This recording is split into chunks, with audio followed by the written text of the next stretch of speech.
మీ తోడుకోడలు రత్తమ్మకి దొంగతనం అంటగట్టి ఉద్యోగం నుంచి తీసేసింది మేడం.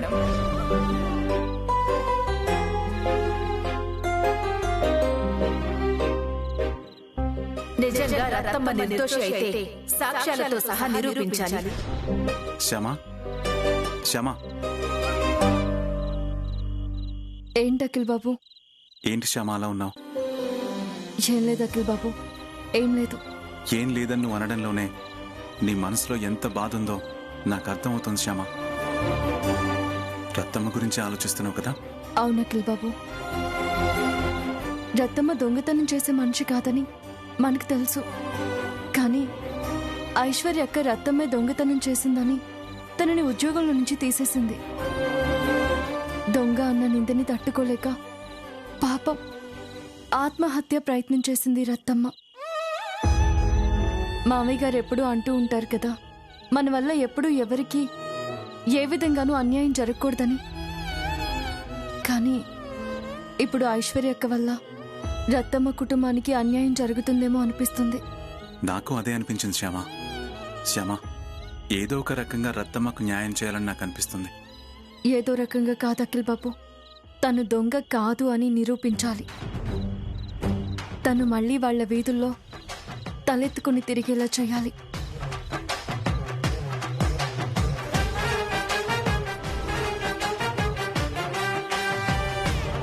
అత్తయ్య గారు చెప్పినట్టు రత్తమ్మ నిర్దోషాన్ని నిరూపించాలి. అలా నిరూపిస్తేనే రత్తమ్మకు పోయిన గౌరవం తిరిగొస్తుంది, పోయిన ఉద్యోగం కూడా తిరిగొస్తుంది. ఎలా నిరూపిస్తాం? ఎలాగులా నిరూపిస్తాం?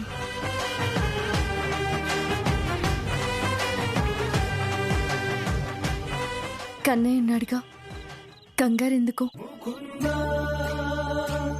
కన్నయ్య, రత్తమ్మ నిర్దోషి అని నిరూపించే బాధ్యత నీదేనయ్యా.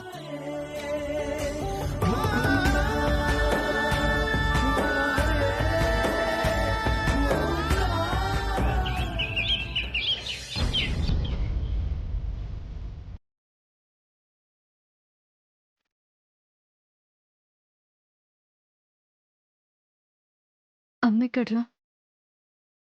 ఐసీయూలో ఉంది.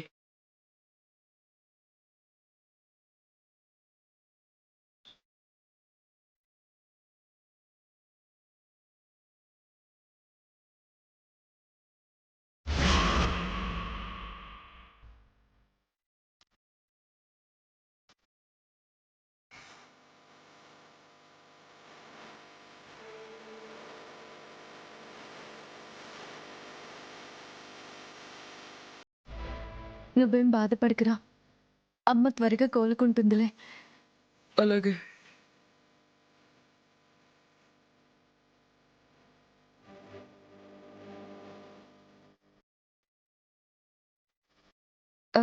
గుడ్ మార్నింగ్ డాక్టర్ గారు.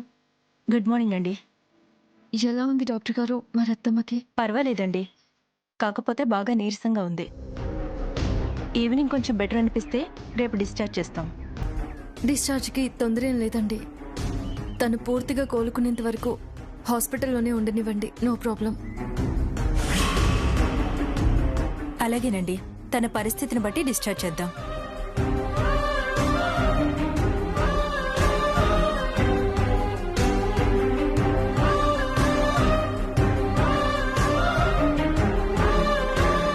బాధపడుకున్నానా? మీ అమ్మకేమీ కాదు.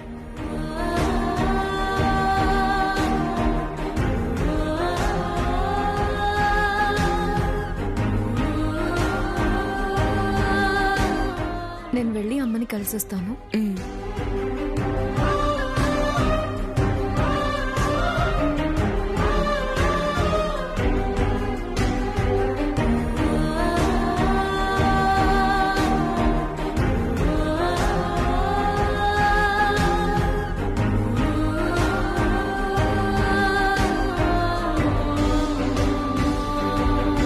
ఏంటి రత్తమ్మ, ఇలాంటి పిచ్చి పని చేసావేంటి?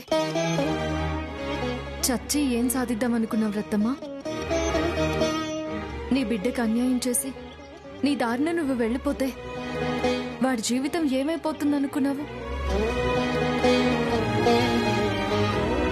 విషం తాగబోయే ముందు ఒక్క క్షణం కూడా కొడుకు గురించి ఆలోచించలేదా నువ్వు?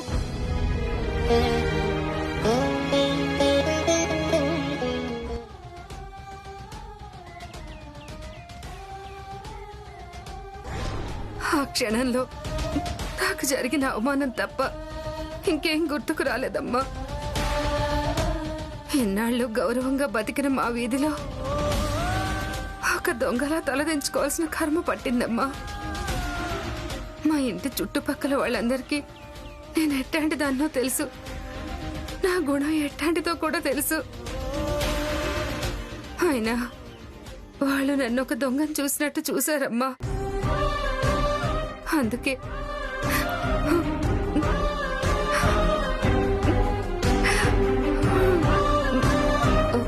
ఊరుకో రత్తమ్మా, ఊరుకో.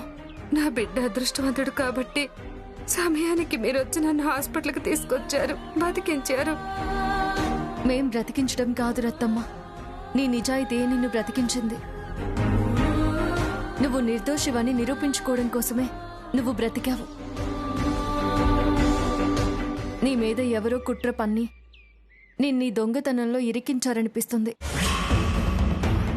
వాళ్ళెవరో తెలుసుకుంటే నువ్వు నిర్దోషివన్న నిజం అందరికీ తెలుస్తుంది. నీకెవరి మీదైనా అనుమానం ఉందా రత్తమ్మా?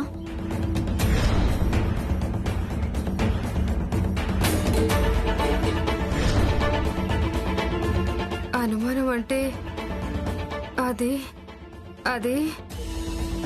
పర్లేదు, చెప్పు రత్తమ్మా. ఎవరి మీద నీకు అనుమానం ఉన్నా పర్లేదు, చెప్పు. నా అనుమానం మీ తోటి కోడలి మీదేనమ్మా. నాకు ఆవిడికి 2-3 సార్లు గొడవలు జరిగాయి కదమ్మా.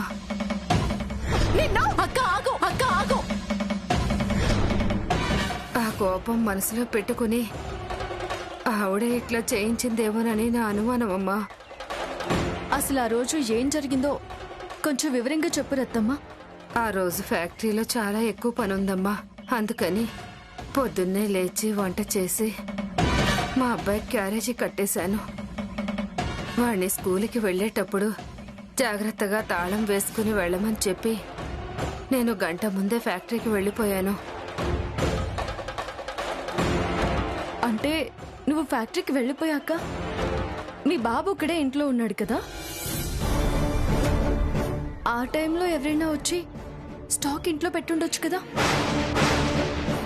రత్తమ్మ, ఇక దీని గురించి నువ్వేం ఆలోచించుకో. ఆ స్టాక్ ఎవరు తీసుకొచ్చారో, ఎవరు మీ ఇంట్లో పెట్టారో మొత్తం నేను తెలుసుకుంటాను. నువ్వు నిర్దోషివని నేను నిరూపిస్తాను.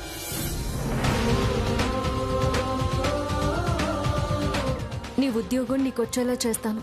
నువ్వు ధైర్యంగా ఉండు.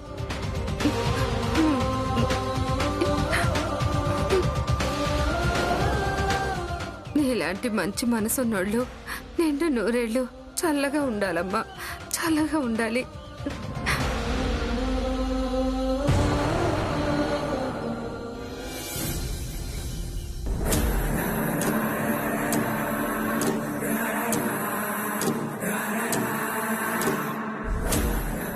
శ్యామ హాస్పిటల్కి ఎందుకు వెళ్ళుంటుంది? ఆ విషయం వదిలేయింది అని అత్తయ్య చెప్పినా కూడా రత్తమ్మని కలవడానికి శ్యామ వెళ్ళింది అంటే ఆ దొంగతనానికి సంబంధించి నిజానిజాలు తేల్చే పనిలో ఉందా శ్యామ? శ్యామకి ఆ అవకాశం ఇవ్వకూడదు.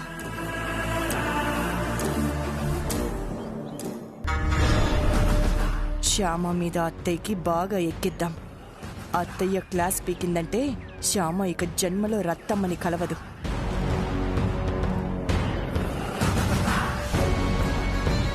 అత్తయ్య, ఈ విషయం మీకు తెలుసా? ఏ విషయమమ్మా? రత్తమ్మ విషయం ఇక వదిలేయింది అని మీరు చెప్పారు కదా? అవును, చెప్పాను. మేమందరం వదిలేసామత్తయ్య, కానీ శ్యామ మాత్రం వదిలేయలేదు. రత్తమ్మని కలవటానికి హాస్పిటల్కి వెళ్ళిందంట శ్యామ. మన ఫ్యాక్టరీలో దొంగతనం చేసిన దొంగని, మనం ఉద్యోగంలో నుంచి తీసేసిన ఒక దొంగని శ్యామ వెళ్ళి కలిసిందంటే నలుగురు ఏమనుకుంటారు? జరిగిన దానిలో మన సైడే ఏదో తప్పుందని, ఆ తప్పు బయటపడకుండా రాజీ పడటం కోసం ఆనంద గజపతి వర్మ గారే తన కోడల్ని రాయబారానికి పంపించారు అని నలుగురు అనుకునే ఛాన్స్ ఉంది కదా. అలా అనుకుంటారనే నా భయం అత్తయ్య. అలా అనుకుంటే మావయ్య గారు నలుగురిలో తలెత్తుకొని తిరగగలరా? అసలు శ్యామ ఎందుకు ఇలా ప్రవర్తిస్తుందో నాకు అర్థం కావట్లేదు అత్తయ్య. మిమ్మల్ని, మీ మాటని గౌరవించకుండా ఇంకా ఆ విషయాన్నే పట్టుకొని ఎందుకు వేలాడుతుందో అస్సలు అర్థం కావట్లేదు. శ్యామ ఇంటికొచ్చాక ఇంకొకసారి గట్టిగా చెప్పండి అత్తయ్య, ఇంకా ఆ విషయం వదిలేయమని. మామూలుగా చెప్తే తను వినదని అర్థమైంది కదా, ఎలా చెప్పాలో అలా చెప్తాను. ఓకే అత్తయ్య, ఇక నేను బయలుదేరుతాను. ఫ్యాక్టరీలో చాలా పనుంది. అక్కడ మేనేజర్ భూషణ్ నా కోసం ఎదురు చూస్తూ ఉంటాడు. వస్తాను.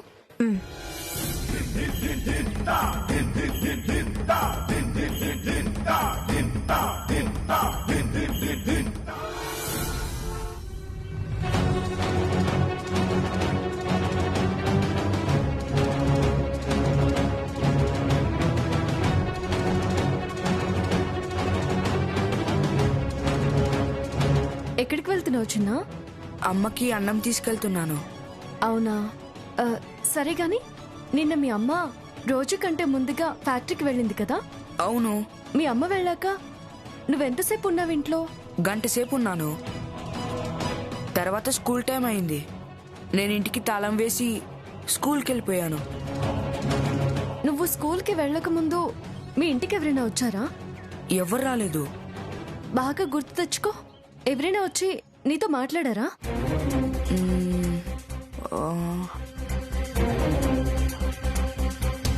ఆహా, ఎవరు రాలేదు.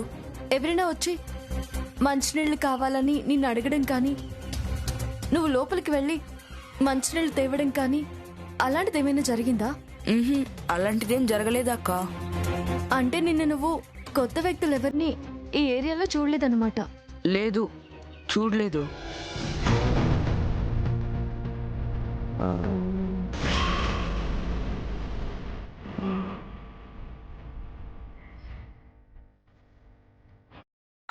కానీ కొత్త కార్ని చూసానక్క.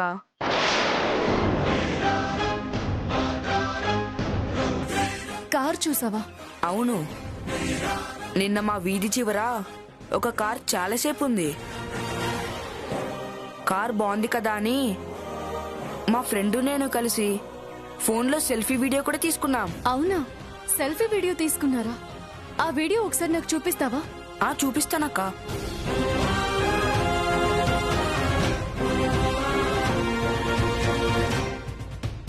మేడం, మీరు చెప్పిన ప్లాన్ ప్రకారం మన మసాలా ప్యాకెట్లు తీసుకుని రత్తం ఇంటికి వచ్చారు మేడం. మేడం, వాళ్ళ అబ్బాయి ఇంకా స్కూల్కి వెళ్ళనట్టున్నాడు. ఆ అబ్బాయి స్కూల్కి వెళ్ళగానే పని ముగించుకొని మీకు ఫోన్ చేస్తాను మేడం.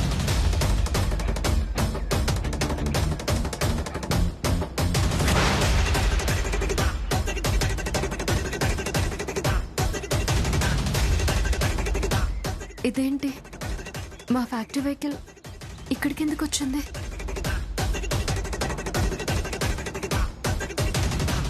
భూషణ్,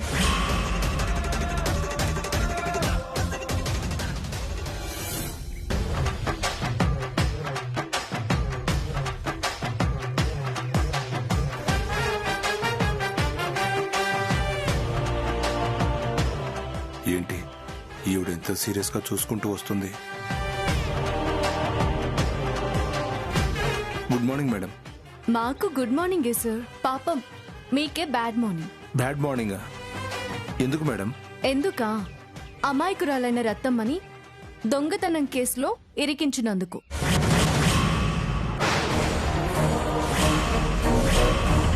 ఎవరూ చూడకుండా స్టాక్ తీసుకువెళ్లి రత్తం ఇంట్లో పెట్టి అందరి ముందు ఆమెని దోషిని చేసి ఉద్యోగంలో నుంచి తీసేసినందుకు.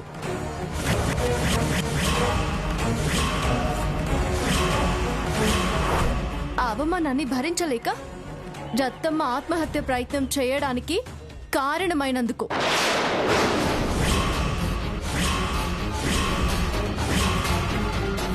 ఏంటి మేడం, ఏం మాట్లాడుతున్నారు మీరు? నాకు వాటికి ఏ సంబంధం లేదు మేడం.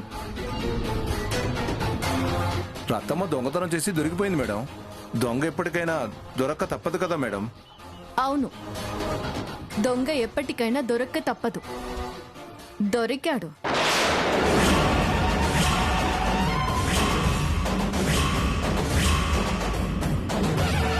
చూడు దొంగ ఎలా ఉంటాడు.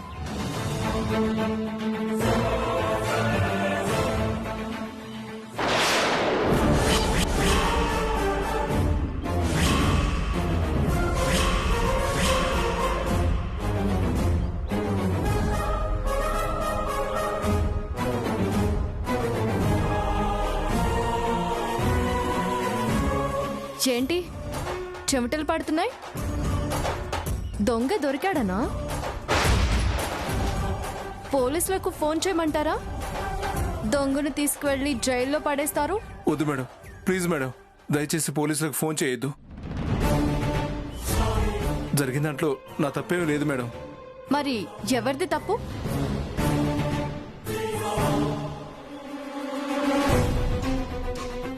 చెప్పు, ఎవరిది తప్పు? మీ చేత ఈ తప్పు ఎవరు చేయించారు?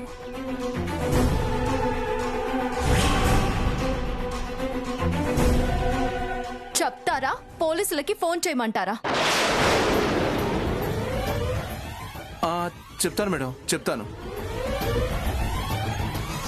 చెప్పండి.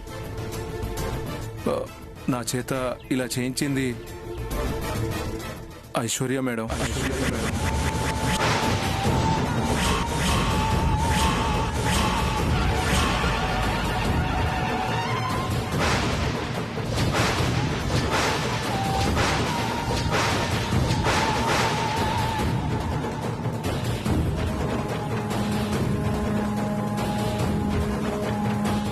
ఐశ్వర్య అక్కనా? అసలు ఏం జరిగిందంటే మేడం, ఆగు, ఒక్క నిమిషం.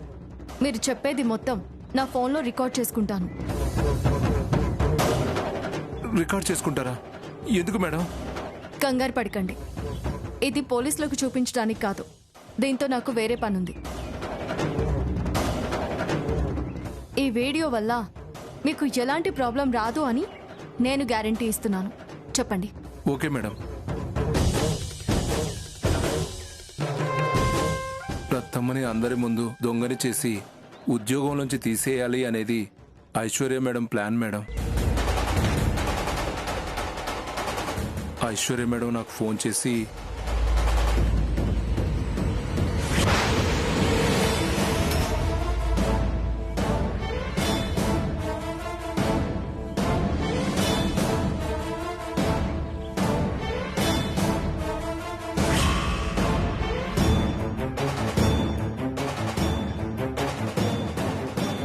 అది మేడం జరిగింది. అందుకే నేను స్టాక్ తీసుకెళ్లి రత్తమ్మ వాళ్ళ ఇంట్లో పెట్టి రత్తమ్మను దోషిని చేశాను. థ్యాంక్ యూ మేడం, ఈ వీడియోని ఎవరికి చూపించరు కదా? ఎవరికి చూపించాలో వాళ్ళకి మాత్రమే చూపిస్తాను. దానివల్ల మీకేమీ ఇబ్బంది ఉండదు.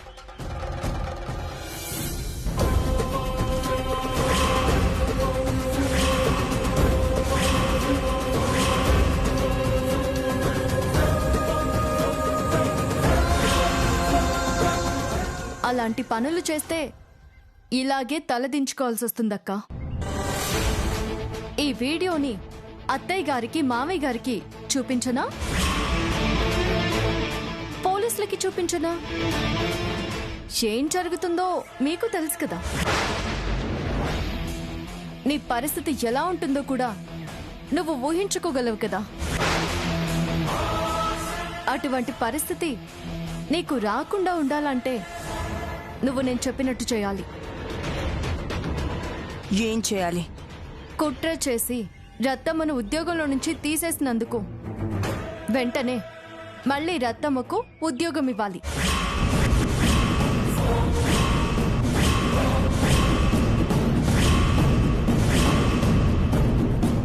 ఇచ్చేద్దాం, అలాగే ఇచ్చేద్దాం. ఉద్యోగం ఇచ్చేస్తే సరిపోదక్కా. ఇంకేం చేయాలి?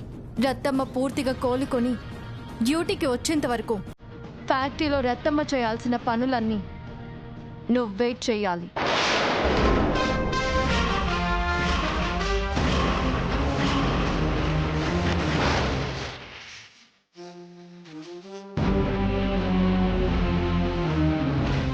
అలా నువ్వు పనులు చేయడం వల్ల వచ్చే కూలి మొత్తం రత్తమ్మకి ఇవ్వాలి. అలా చేస్తే రత్తమ్మకు న్యాయం జరుగుతుంది. నీ వల్ల ఇంకెవరికి అన్యాయం జరగదు.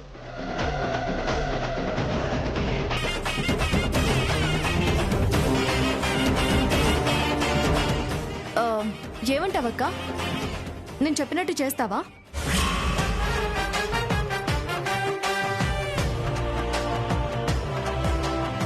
రత్తమ్మ చేయాల్సిన పనులన్నీ నువ్వు చేస్తావా?